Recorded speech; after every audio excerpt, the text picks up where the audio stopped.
La empleada agarró el plato de las manos de la patrona con desesperación, gritando: «¡No coma esa comida, por favor!». La mujer la empujó con rabia, llamó a la policía y mandó llevar a aquella loca. «Finalmente me voy a librar de esta vieja paranoica», dijo, llevando la cuchara hasta la boca. Pero cuando la policía abrió el bolso de la empleada y descubrió lo que ella había estado escondiendo durante años, la patrona sintió que las piernas le flaqueaban, y lo que vino después lo cambió todo para siempre. María de las Gracias Fernández tenía 64 años y manos que contaban historias, callos en las palmas de dedos que lavaron miles de platos, venas saltadas que cargaron kilos de ropa mojada, uñas cortas y limpias que fregaron cada rincón de aquella mansión en Salamanca durante 15 años seguidos. El uniforme azul marino que vestía aquella tarde de sábado estaba impecable, planchado con perfección militar, pero la tela era vieja, descolorida en las costuras, remendada discretamente en el puño izquierdo. En los pies, zapatos negros de suela gastada que hacían que sus tobillos se hincharan al final de cada día. Se despertaba a las 5:15 de la mañana todos los días, incluidos domingos, en un cuarto de 3 metros cuadrados, al fondo de la mansión de 520 metros cuadrados de la familia Alonso, una cama individual, un armario de 2 puertas donde cabían sus 5 mudas de ropa, una mesita de noche donde reposaba la única foto que tenía, ella misma a los 22 años, vestida de blanco, sosteniendo un ramo de flores silvestres. En esa foto, sus ojos brillaban con una luz que hacía mucho se había apagado, reemplazada por una serenidad cansada de quien aprendió a cargar el peso del mundo sin quejarse. Pero había algo que María cargaba con cuidado aún mayor que cualquier objeto de la mansión: un bolso de cuero marrón, gastado por el tiempo, con asa remendada 3 veces. Era antiguo, el cuero agrietado en algunos puntos, el cierre de metal oxidado. María lo llevaba a todas partes, colgado del hombro mientras aspiraba las alfombras persas, apoyado en la silla mientras preparaba las comidas gourmet, escondido debajo del fregadero mientras lavaba la vajilla de porcelana francesa. Cuando la ansiedad le apretaba el pecho, tocaba el bolso. Pasaba los dedos callosos por el cuero gastado y respiraba hondo. Nadie sabía qué había dentro, nadie preguntaba, a nadie le importaba. Verónica Alonso Castro entró en la mansión a las 2:23 de la tarde de aquel sábado con el sonido característico que anunciaba su presencia. El tintineo de pulseras Cartier de oro de 18 quilates en la muñeca derecha, el clic, clic, clic del tacón Louboutin rojo de 12 centímetros en el piso de mármol travertino importado, el ruido metálico del bolso Hermès Birkin de 150.000 euros balanceándose en el brazo izquierdo. Tenía 42 años y la apariencia de quien invertía fortunas para parecer tener 35. Piel estirada por botox aplicado religiosamente cada 4 meses. Cabello rubio californiano, mantenido semanalmente en el mejor salón de Madrid. Cuerpo esculpido por entrenador personal 6 veces por semana y dieta supervisada por nutricionista. Vestía un conjunto Chanel azul turquesa de 8.000 euros, gafas oscuras, Prada, apoyadas en la parte superior de la cabeza, uñas rojas perfectamente hechas en gel. Venía acompañada de 2 amigas del club, Patricia, 41 años, vestido Dolce & Gabbana floral, y Elena, 39 años, conjunto de lino italiano beige. Las 3 reían alto, comentaban sobre el último viaje a Marbella, planeaban el próximo fin de semana en San Sebastián. María de las Gracias estaba en la cocina, de espaldas a la puerta, removiendo la salsa de vino tinto en la cocina profesional Viking de 6 quemadores. Oyó la voz de Verónica resonando por el pasillo, aquel tono agudo y performático que usaba cuando tenía audiencia.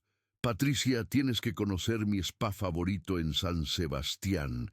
5.000 el día, pero vale cada centavo. Tienen un masaje con piedras volcánicas que es divino.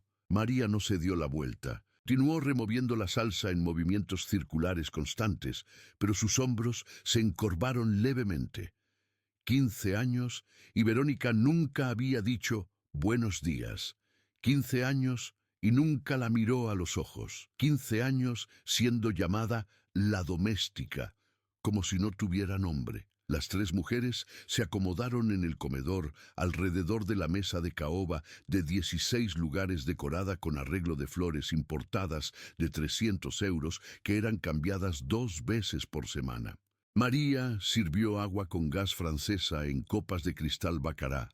Colocó los platos de entrada con movimientos precisos, años de práctica haciendo cada gesto casi invisible.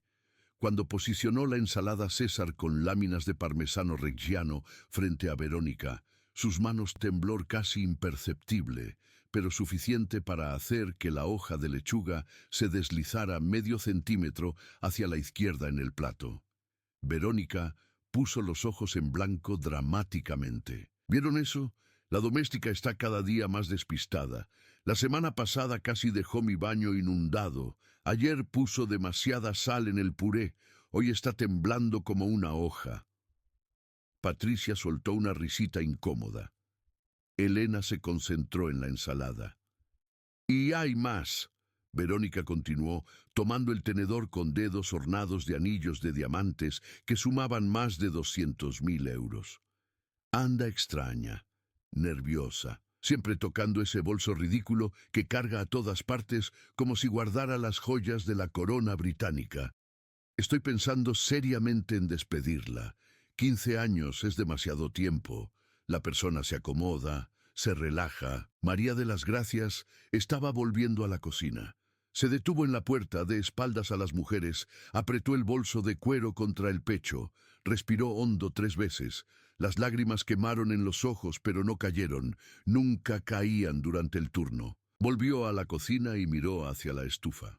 El risotto de hongos porcini burbujeaba en la olla Le Creuset naranja de 1.200 euros. El filete miñón estaba sellado perfectamente, esperando la salsa de vino tinto que había preparado con vino francés, de 400 euros la botella, fondo de carne casero hecho con huesos de tuétano, demi-glace reducido durante 4 horas. Y, al lado de la estufa, escondido detrás del bote de sal Maldon, el frasco.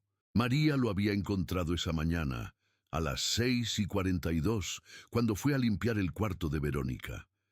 Estaba en la mesita de noche de laca blanca, dentro del cajón de medias de seda. Frasco pequeño, vidrio ámbar, sin etiqueta. Lo reconoció inmediatamente. Era el tercero que veía en los últimos 2 años. Los otros habían desaparecido después de que ella los fotografiara secretamente. Esta vez se había escondido detrás de la puerta entreabierta del vestidor de 23 metros cuadrados y observó. Verónica había entrado en el cuarto a las 11:15 de la mañana, viniendo del gimnasio. Sudada, piel enrojecida del ejercicio, toalla en el cuello, fue directo a la mesita de noche, abrió el cajón, tomó el frasco, bajó hasta la cocina. María la había seguido en silencio, años de invisibilidad haciéndola capaz de moverse sin hacer un solo sonido. Vio a Verónica abrir el frasco, vio 3, 4, 5 gotas cayendo en la salsa de vino tinto. Vio a la patrona remover con la cuchara de madera, probar, sonreír satisfecha. La vio lavar el frasco en el grifo y guardarlo en el bolsillo de la sudadera Lululemon de 800 euros. María no se movió. Quedó congelada detrás de la puerta del trastero, mano en la boca para ahogar cualquier sonido. El corazón latiendo tan fuerte que sentía las pulsaciones en la garganta, en las sienes, en las muñecas. Cuando Verónica subió nuevamente, María corrió hacia el bolso de cuero. Lo abrió con dedos temblorosos. Miró los documentos allí dentro, acumulados a lo largo de 2 años de terror silencioso, de miedo paralizante, de noches sin dormir decidiendo si denunciaba o si se protegía a sí misma. Ahora, 3 horas después, la salsa estaba lista. El risotto estaba listo. El filete estaba listo, y ella tenía una decisión que tomar. María de las Gracias sirvió la entrada, recogió los platos, volvió a la cocina. Sus manos no dejaban de temblar, el sudor corría por la frente, por la espalda, empapando el uniforme azul marino debajo de los brazos. La visión se volvía borrosa, la respiración corta y rápida. Montó los platos principales con el cuidado de siempre. Risotto cremoso, hongos porcini salteados por encima, láminas generosas de parmesano, hilo de aceite de oliva trufado de 300 euros los 100 mililitros. Al lado, el filete al punto, 3 lonchas rosadas y jugosas, la salsa de vino tinto en una salsera de plata, humeante, envenenada. Ella lo sabía desde el primer día que Beatriz, la hija de 19 años, comenzó a vomitar después de la cena. Lo sabía desde que la niña, dulce y gentil, la única persona en aquella casa que la trataba como ser humano, fue hospitalizada con intoxicación alimentaria por tercera vez en 6 meses. Beatriz, la chica de cabello castaño y ojos miel que siempre decía gracias, gracias cuando recibía el plato, que preguntaba ¿cómo estuvo tu día? Como si realmente quisiera saber. Que una vez, a los 16 años, bajó a la cocina a las 2 de la madrugada y encontró a María llorando en la mesa, y se sentó a su lado en silencio, solo sosteniendo su mano arrugada entre las suyas jóvenes y suaves. Mi madre te trata mal, ¿verdad? Beatriz había susurrado. Ella trata mal a todo el mundo, lo siento. María lo negó asustada, pero Beatriz insistió.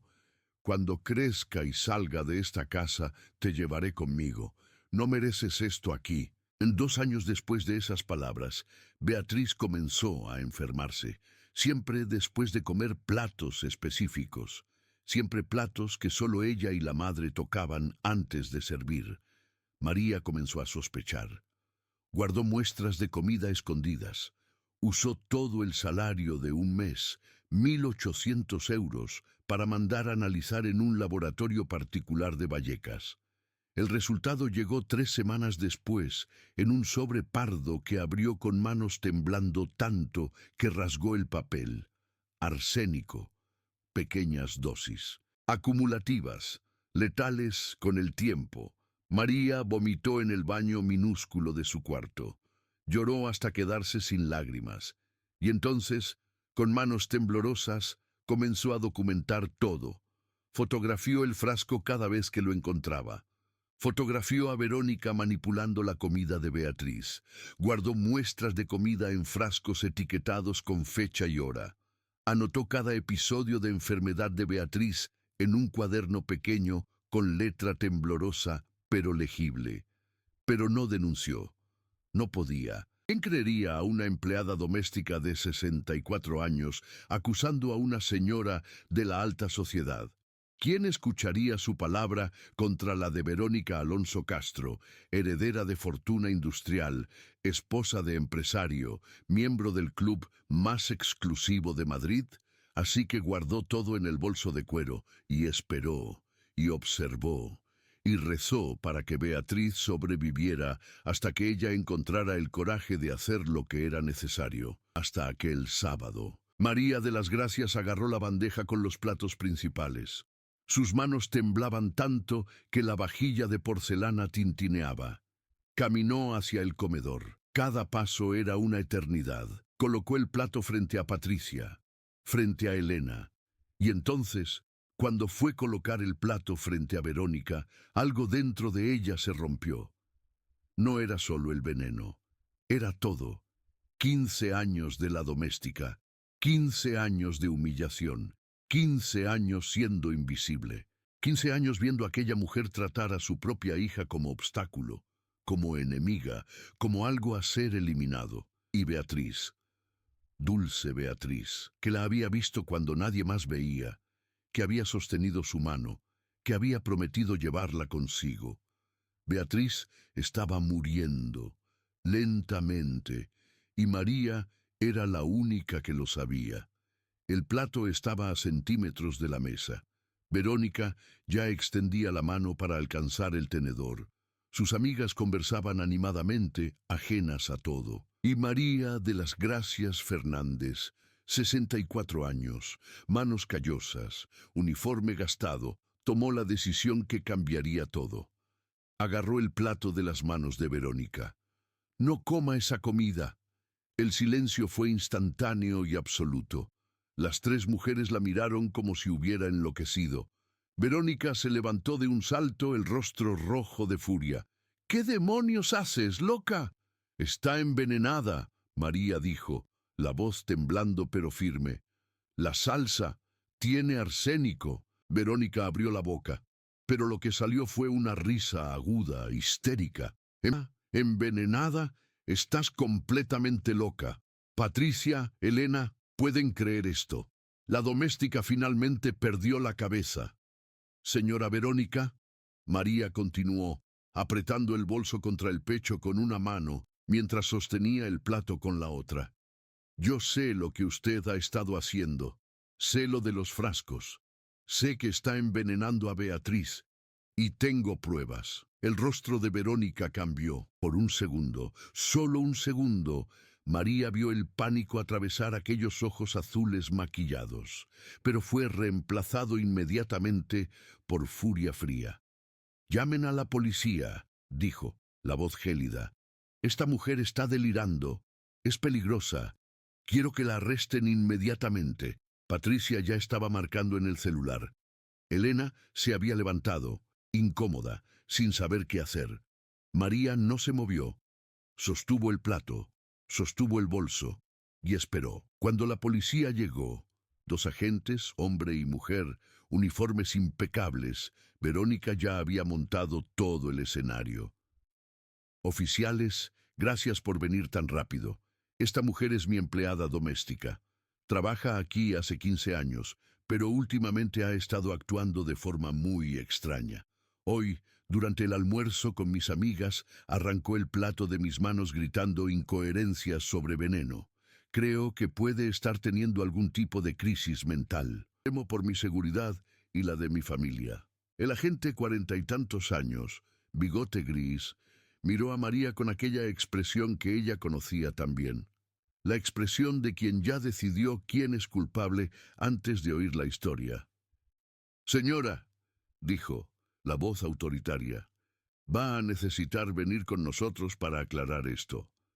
«Oficial», María habló, la voz más firme que nunca había sido en 64 años. «Tengo pruebas de que la señora Verónica ha estado envenenando a su hija Beatriz durante 2 años. Tengo documentos, fotografías, análisis de laboratorio. Está todo en mi bolso».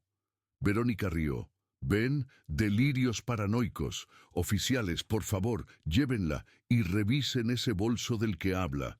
Probablemente robó mis joyas y ahora está inventando esta historia absurda para desviarse».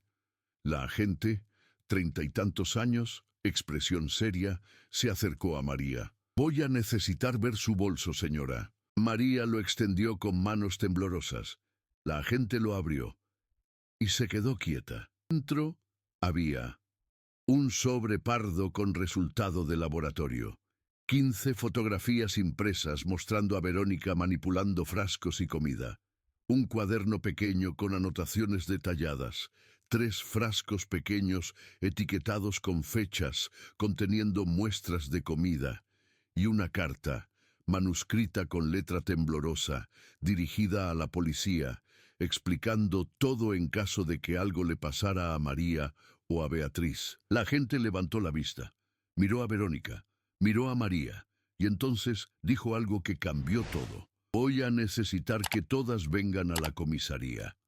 Ahora, el rostro de Verónica perdió todo color.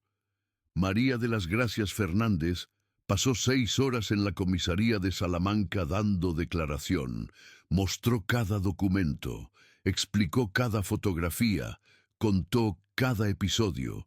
Su voz nunca tembló, sus manos nunca temblaron. Por primera vez en 64 años, alguien realmente la estaba escuchando. Verónica fue detenida preventivamente. El frasco encontrado en su bolsillo del día fue enviado para análisis. Las muestras de comida que María había guardado fueron enviadas para análisis. La salsa del almuerzo fue enviada para análisis. 48 horas después, los resultados confirmaron arsénico en la salsa, en las muestras de comida guardadas, en el frasco encontrado con Verónica. Beatriz, que estaba en la universidad cuando todo sucedió, fue informada por la policía. Corrió a la comisaría y cuando vio a María sentada en el banco, esperando, se arrojó en sus brazos y lloró. «Usted me salvó», susurró contra el hombro del uniforme azul marino arrugado. «Usted me salvó, gracias». María, por primera vez en 15 años, lloró en el turno. Abrazó a aquella niña, ya no tan niña, y sintió algo que nunca había sentido, que su vida importaba, que su voz importaba, que ella importaba. El juicio de Verónica Alonso Castro duró 3 meses. La fiscalía presentó las pruebas meticulosamente documentadas por María, 18 fotografías, 7 muestras de comida con trazas de arsénico, análisis médicos de Beatriz mostrando intoxicación progresiva, el cuaderno con anotaciones detalladas, testimonios de médicos que trataron a Beatriz. La defensa argumentó crisis mental, depresión posparto tardía, relación complicada con la hija. Pero los hechos eran irrefutables. Verónica fue condenada a 22 años de prisión por intento de homicidio calificado. Durante el juicio salió a la luz el motivo. Beatriz era hija del primer matrimonio de su padre, Carlos Alonso, empresario exitoso que murió 2 años antes. El testamento dejaba el 80% de la herencia para Beatriz cuando cumpliera 21 años. Verónica recibiría solo 20% y perdería el control de las empresas. La solución en su mente retorcida era simple. Si Beatriz moría antes de los 21, la herencia entera pasaría para Verónica como viuda. Arsénico en dosis pequeñas, acumulativo, que simularía enfermedad natural. Nadie sospecharía, nadie excepto la empleada doméstica invisible. En el día de la sentencia, Beatriz sostuvo la mano de María en la sala del tribunal. Verónica fue llevada esposada, sin mirar hacia atrás. Cuando salieron del tribunal, Beatriz se volvió hacia María. «Ven conmigo», dijo. «Vive conmigo. Nunca más vas a ser empleada de nadie. Nunca más vas a ser invisible». María de las Gracias Fernández, 64 años, manos callosas, ojos llorosos, sonrió. «Sí, mi niña, sí». Beatriz vendió la mansión de Salamanca.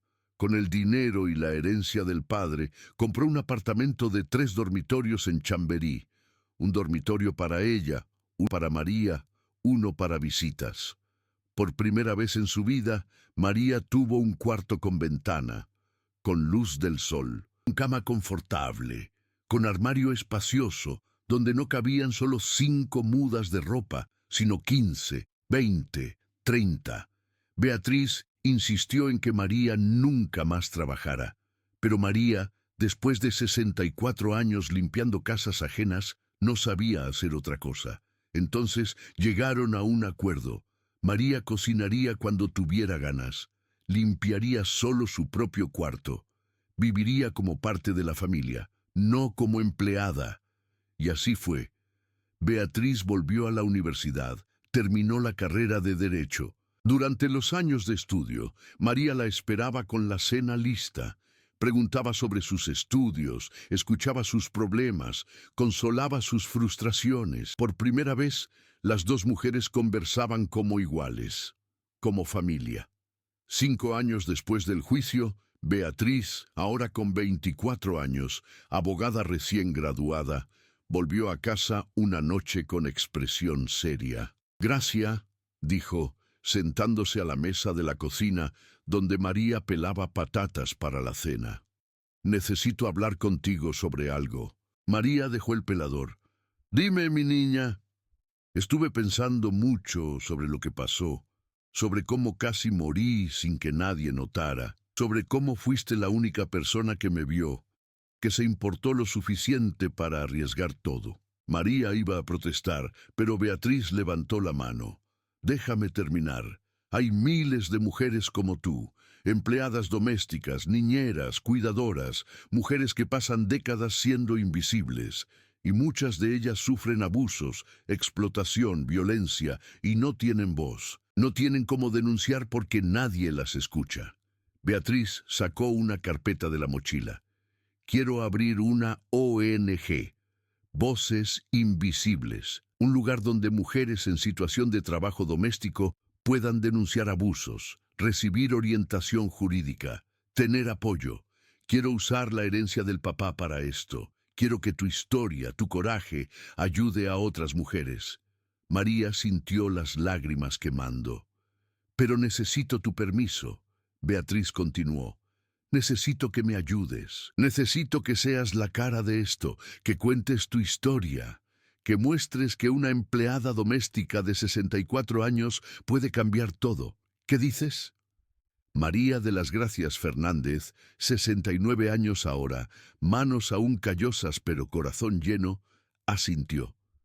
Sí, mi niña, vamos a darles voz, voces invisibles. Abrió 6 meses después, en un pequeño espacio en Lavapiés. 3 escritorios, 2 computadoras, un teléfono. Beatriz como abogada voluntaria, María como consejera y cara del proyecto. El primer mes atendieron a 4 mujeres, el segundo 8. Al final del primer año habían ayudado a 73 mujeres. Historias de abuso, de explotación, de salarios no pagados, de jornadas de 18 horas, de violencia física y psicológica, de empleadas viviendo en cuartitos de 2 metros, durmiendo en colchones en el suelo, comiendo sobras, siendo tratadas como menos que humanas. Beatriz las representaba legalmente, sin cobrar. María las acogía, las escuchaba, las abrazaba.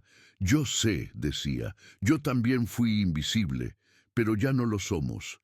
Ninguna de nosotras. La historia de María se esparció. Un periódico local hizo un reportaje, luego un programa de radio, luego televisión nacional. La empleada doméstica que salvó a la heredera y desbarató un intento de asesinato se convirtió en símbolo. Donaciones comenzaron a llegar. Voces Invisibles se expandió. Más abogadas voluntarias, más consejeras, más espacio, más mujeres siendo ayudadas. 3 años después de la apertura, habían ayudado a más de 500 mujeres. Consiguieron cambios en legislación laboral para empleadas domésticas. Crearon refugio temporal para mujeres escapando de empleadores abusivos. Establecieron red de apoyo psicológico. Y María, 72 años ahora, estaba allí todos los días, viviendo a las mujeres, escuchando historias que reflejaban la suya, abrazando dolor que conocía también. Usted no está sola, decía a cada una. Usted es vista, usted importa. Un día, 5 años después de la condena, María recibió una carta. Remitente, Verónica Alonso Castro, prisión de Alcalá Meco. Miró el sobre durante 3 días antes de abrirlo. Cuando finalmente lo hizo, con manos temblorosas leyó: María, no espero que me perdone. No merezco perdón. Lo que hice fue imperdonable. He tenido 5 años para pensar sobre quién era. La mujer que envenenaba a la propia hija por dinero, la mujer que humillaba a quien la servía, la mujer que solo veía a las personas por lo que podían darle. No sé si algún día seré diferente. No sé si es posible redención para alguien que hizo lo que yo hice, pero quiero que sepa que pienso todos los días en lo que casi hice, en lo que perdí. Perdí a mi hija, perdí mi libertad, perdí todo. Pero usted, que tenía tan poco, tenía todo lo que importaba: dignidad, coraje, amor. Y cuando pudo haberme dejado comer aquella comida envenenada, cuando pudo haber permitido que yo muriera de la misma forma que intentaba matar a Beatriz, usted me salvó. ¿Por qué me salvó? Quizá algún día entienda. Por ahora, solo quiero decir gracias. Y lo siento, aunque sé que no es suficiente. Verónica. María dobló la carta. La guardó en el cajón junto con los documentos que salvaron la vida de Beatriz, y nunca respondió. Beatriz, cuando supo de la carta, preguntó, ¿vas a responder? María negó con la cabeza. No, ella no necesita mi perdón. Necesita el perdón de ella misma. Eso solo ella puede dar. ¿Alguna vez vas a perdonarla? María reflexionó. No sé, mi niña. Tal vez.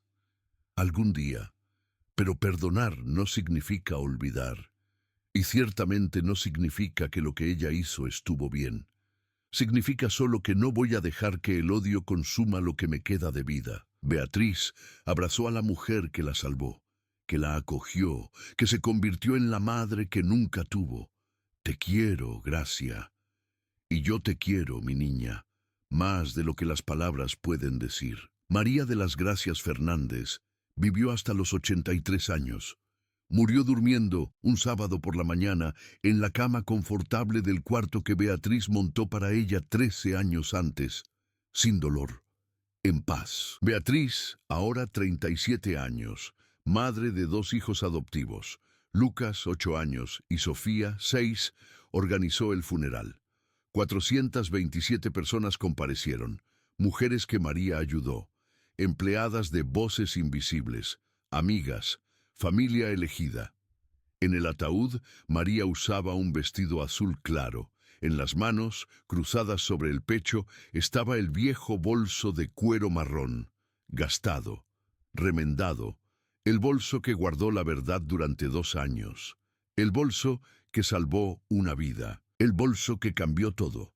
Beatriz discursó en el funeral. Mi madre biológica me dio la vida, pero María de las Gracias me enseñó a vivir, me enseñó que dignidad no depende de dinero o estatus, que coraje no necesita ser ruidoso, que amor verdadero se manifiesta en acciones, no palabras, que familia es elección. Ella fue invisible durante 64 años, pero en los 19 años que viví con ella después de aquel día, iluminó la vida de más de 1000 mujeres, incluida la mía. Gracias, por salvarme, por amarme, por mostrarme que heroísmo puede usar uniforme azul marino y cargar un bolso gastado, por probar que una empleada doméstica de 64 años puede cambiar el mundo. Nunca fuiste invisible, siempre fuiste gigante. 13 años después de la muerte de María, Voces Invisibles tenía 16 sedes en 7 regiones españolas.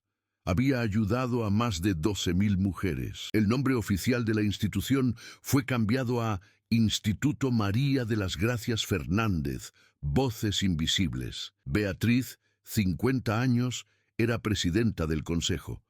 Lucas, 21, trabajaba como abogado voluntario. Sofía, 19, estudiaba psicología con intención de trabajar en la ONG. Verónica, 72 años, trabajaba hacía 15 años en la biblioteca comunitaria de Vallecas. Nunca se casó nuevamente. Nunca tuvo relación cercana con Beatriz, pero mandaba tarjetas de cumpleaños todos los años para los nietos que nunca conoció personalmente. Una tarde de domingo, Beatriz estaba arreglando documentos antiguos en el apartamento de Chamberí. Aún vivía allí, en el mismo lugar donde vivió con María, cuando encontró una caja de zapatos al fondo del armario. Dentro, el bolso de cuero marrón. Lo abrió con cuidado. Allí dentro, además de los sobres con pruebas antiguas, había algo nuevo, una carta, dirigida a ella, letra temblorosa de María. Mi querida Beatriz, si estás leyendo esto, ya partí. Espero que hayas ido en paz, durmiendo, del modo que siempre quise. Quiero que sepas que los últimos 19 años fueron los más felices de mi vida. Después de 64 años de invisibilidad, me diste visibilidad, me diste familia, me diste propósito. No te sientas culpable por tu madre. Lo que ella hizo no fue culpa tuya. Lo que yo hice no fue sacrificio. Fue amor, amor de verdad. Amor que no pide nada a cambio. Continúa con voces invisibles. Continúa dando voz a quien no tiene.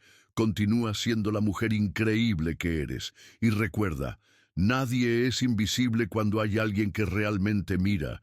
Yo te miré a ti. Tú me miraste a mí, y así nos salvamos una a la otra, con todo el amor que cabe en un corazón de 83 años. Tu gracia. Beatriz abrazó el bolso de cuero contra el pecho y lloró como no lloraba desde el funeral. Lloró por la mujer que la salvó. Lloró por la madre que eligió. Lloró por la familia que construyó. Y entonces, secando las lágrimas, tomó el teléfono y llamó a Lucas y Sofía. Vengan a casa, vamos a cenar. Voy a contar de nuevo la historia de la abuela Gracia, la historia de cómo una empleada invisible se convirtió en la heroína más visible que jamás conocí. Esta historia es sobre mucho más que justicia o venganza. Primero, es sobre cómo la verdadera familia no es definida por sangre, sino por elección. María perdió todo, pero ganó a Beatriz. Beatriz perdió a la madre biológica, pero ganó a María. Ambas se salvaron mutuamente a través del amor que eligieron dar, no del amor que era obligación dar. Segundo, es sobre dignidad. María pasó 64 años siendo tratada como invisible, pero nunca perdió su humanidad, su compasión, su coraje moral. Incluso bajo humillación constante, mantuvo su ética inquebrantable. Eso es dignidad verdadera. No depende de cómo te tratan, sino de quién eliges ser. Tercero, es sobre el poder de una única voz. María era solo una empleada doméstica, sin educación formal, sin recursos, sin poder social. Pero su voz, cuando finalmente fue usada, salvó una vida, destruyó un plan asesino y creó un legado que ayudó a miles. Nunca subestimes el poder de hablar la verdad. Cuarto, es sobre redención compleja. Verónica hizo lo imperdonable, pero incluso monstruos pueden cambiar. Eso no borra el mal que hicieron, no garantiza perdón, pero reconocer cambio genuino es también acto de humanidad. María lo vio. Beatriz llevó años para verlo. Ambas estaban correctas en sus respuestas. Por fin, es sobre legado. María vivió 64 años en silencio y 19 en luz. Pero esos 19 años crearon olas que continuaron mucho más allá de su muerte. Voces invisibles, vivirá por generaciones. Las mujeres que ayudarán a otras. Y así, una vida que parecía pequeña se convirtió en gigante. La verdadera riqueza no está en mansiones de 500 metros o bolsos Hermès de 150.000 euros. Está en mirar a los ojos de alguien y hacerla sentirse vista. Está en arriesgar todo para proteger a quien amas. Está en usar tu voz cuando sería más fácil quedarse en silencio. Y María de las Gracias Fernández, a los 64 años, con manos callosas y corazón inmenso, probó eso de una vez por todas. Desde que elijas ver lo invisible, siempre.